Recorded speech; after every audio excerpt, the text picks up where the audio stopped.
Once your target list is clean and prioritized, and some might refer to this as scoring, the secret to multi-touch and multimedia programs is optimizing the number of touches and mixing up the media. While the number of touches per cycle is dependent on the size of the company and the level of decision maker, our benchmark data indicates that an average of 12 touches, and that includes 3 carefully crafted voicemails and 3 carefully written emails that support and build on one another, are required to effectively complete contact with the decision maker at a company. A single cycle of contact, that's one cycle of 12, yields just 40 to 50% of the potential opportunities in any given market. So multiple cycles over a period of time are required to mine optimal results. I want to address an objection I sometimes hear here. I get pushback on the number of touches it requires to reach, qualify, and identify opportunities. Out on our blog, we have a story about one program that we ran where the target was the CFO at the top 50 utilities in the country. At one point, after 42 touches, the CFO of the 4th largest utility called us back and said, "Don't stop calling me. You're my conscience. I want to talk to you, but I've just been extremely busy. If you'll call me back 2 weeks from Tuesday at 10 o'clock, I'll take that call, and we'll see if we can do some business." 6 months after we turned that over as an opportunity to our client, it closed for $1 billion, and that was after 42 touches. One interesting note is that C-level and other senior-level executives are 2.5 times more responsive to voicemail and email than are their more junior counterparts. In the case of the CFO at the 4th largest utility, he had actually saved voicemail and listened to it several times and saved emails and reviewed them as he became comfortable with dealing with our client. So remember, multi-touch is achieving multiple optimal touch-point frequency. Multi-cycle is developing prospects across more than one sales cycle, and multimedia is employing a smart mix of mediums: outbound calls, voicemail, personalized email, landing pages, and traditional direct mail marketing. Now we're going to move into what sales management can do to impact results. The definition of ideal deployment is putting the best resource in front of the best prospect at the best time with the right message. And, well, chances are that this guy is not the best deployment decision you could make in a hunting situation. Most deployment today, though, is based on geography and or vertical. But sales forces are made up of different types of individuals. We call them hunters, beaters, and farmers. Hunters are the ones that like to kill. And are you putting your best lead in front of a farmer who can't hunt? Take a close look at your deployment and see how resources are being used. If you're asking true hunters to beat the bushes and look for opportunities, the chances are that you will lose them to a company that focuses them on the hunt. And if you're sending farmers out on new business calls that require hunting, then you're going to be losing out on a lot of business. Over 70% of leads are not followed up by sales, while another 20% are not followed up to conclusion for what analyst firm Serious Decisions calls non-intuitive reasons. Why is that? Well, sales, as I said before, has been conditioned to expect poor quality leads from marketing, and marketing has been driven to a cost per lead mentality, mostly due to the perception, if not the historical reality, that it is impossible to measure return. And there are really just two primary solutions. One, don't send unfiltered, low-level, poor-quality leads to sales. Then sales real opportunities and nurture longer-term opportunities until they're ready to be worked by sales. The second one is actually much more difficult. Sales must increase follow-up on leads and be held accountable for results. It can take as many as 12 touches to advance a sales opportunity to a next step. Non-intuitive thinking such as, "I called 3 times and they didn't call me back, so they must not have been interested," kills ROI and results in lost deals. When I get questions about this, I'll ask this question in return. Has it ever taken you more than a half a dozen phone calls, emails, or texts to schedule a dinner with a close friend? If so, why do you think it should take fewer calls to engage a prospect who doesn't even know you? The answer is that it doesn't, and it does take a lot more contact than most sales reps are willing to recognize. Now we're moving on to what corporate management can do to impact results. 9 out of 10 times I ask senior managers of large companies about their target market, they'll tell me it's the Fortune 1000. Well, the Fortune 1000 is not a target market. Why not?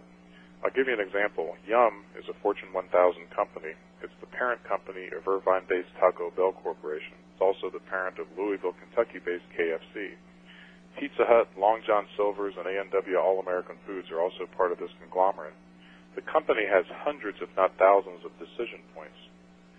The bottom line is the Fortune 1000 represents at least 3,000 and for some companies tens of thousands of prospects, and an accurate target definition is critical to success if you want to sell into that company. We had one client that did not accurately target its market. Marketing marketed point solutions to lower-level decision makers in small to medium-sized companies. The VP of sales hired a sales force filled with elephant hunters that only sold to C-level executives in big companies. The result, $100 million of venture money gone and the company gone, mostly due to the lack of an agreed-upon offer and target market. Now, sometimes, when you walk around and ask questions in your organization, you might feel that what sales thinks marketing calls leads are, a fishbowl full of business cards, and what marketing thinks sales calls leads are an opportunity to pick up a signed deal on the way to the golf course. Well, obviously these examples exaggerate the truth, but they're really not that far from accurate. If you have 20 sales reps, you probably have 20 different sets of criteria for a qualified lead. Then you can go over and get an entirely different set of criteria for leads for marketing. Corporate management must direct the lead definition process. So right now, the holy grail of lead criteria is BANT. And there are what I call Bantaholics that insist that every letter in the acronym must be satisfied for a lead to be real. That's budget, authority, need, and time frame. But we just don't really agree with that. Authority and need are critical, but budget, frequently solutions are not budgeted for. They are bought based on savings or another business case. Time frame can very easily and proactively be accelerated by a good salesperson. So don't disqualify on budget and time frame when you're revamping your lead qualification criteria. Functional areas within companies have retreated to positions that are just not optimum for success, partially due to the fact that corporate management has allowed it. Marketing focuses on lead quantity, sales focuses on revenue generation, but who focuses on the gap? The honest answer in many companies is no one. The preponderance of evidence indicates that deliverables from the gap cannot be driven by conventional marketing departments or sales. There needs to be a group, insourced or outsourced, that manages leads from early stage to sales ready, and that lack of functionality is killing companies. Now, less than 30 seconds about PointClear. We work with companies that you've probably heard of and some that you probably haven't. What's common with these companies is the desire to provide their sales forces with high-quality sales opportunities and not unfiltered, barely qualified so-called leads. Here's my contact information, and if you want an article I referenced, my email address is on this slide. Just send me an email, and I will send you the Vampire or Fewer Leads article. I hope you take one action away today to drive revenue in 2010. Thank you. I'll turn the controls over to Russell. Dan, thanks so much. Tremendous presentation, specific facts, full of information, and I hope everyone, if you're struggling with these issues, to get in touch with Dan.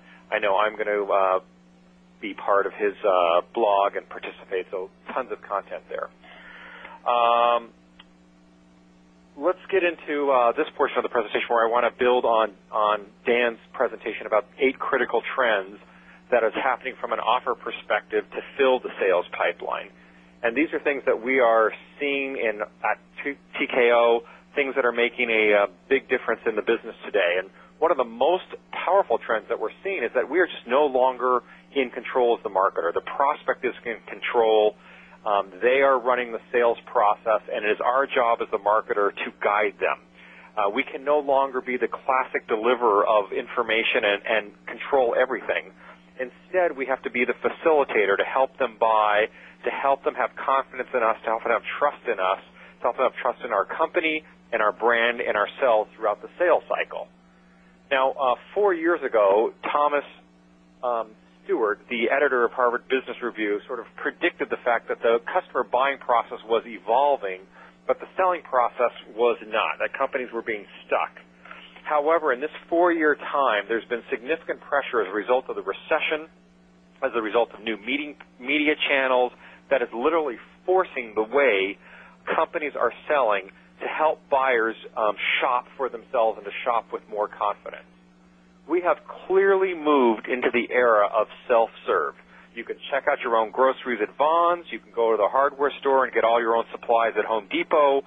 And, of course, now the B2B buyer can shop for products and services themselves. They can do it all online. They can educate themselves, taking away a lot of the power that traditional sales organizations used to have.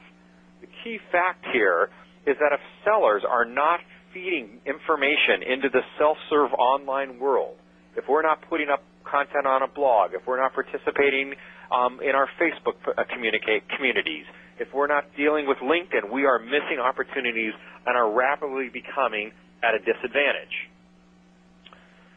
The other thing that's happening in this self-serve environment is that marketers are able to capitalize on the digital footprints, on the digital tracks that buyers are leaving throughout the online environment.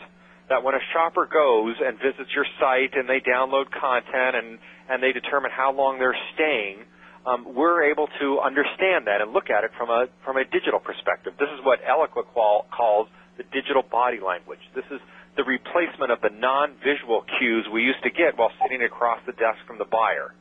And it is this interpretation of the digital body language that now puts the marketer in the position to deliver the right type of content at the right time to facilitate the sales journey. This is the type of data that we can use to build upon what Dan says of delivering multiple types of contact, multiple touches of contact through multiple channels by finding out what people have inquired about, what they're looking for, what is their area of interest, and then building upon that.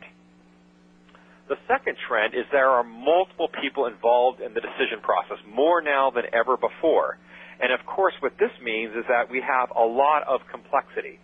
We have a lot of people looking at the decision process from different points of view. We have a lot of people at different points in the buy cycle, whether they within a given organization.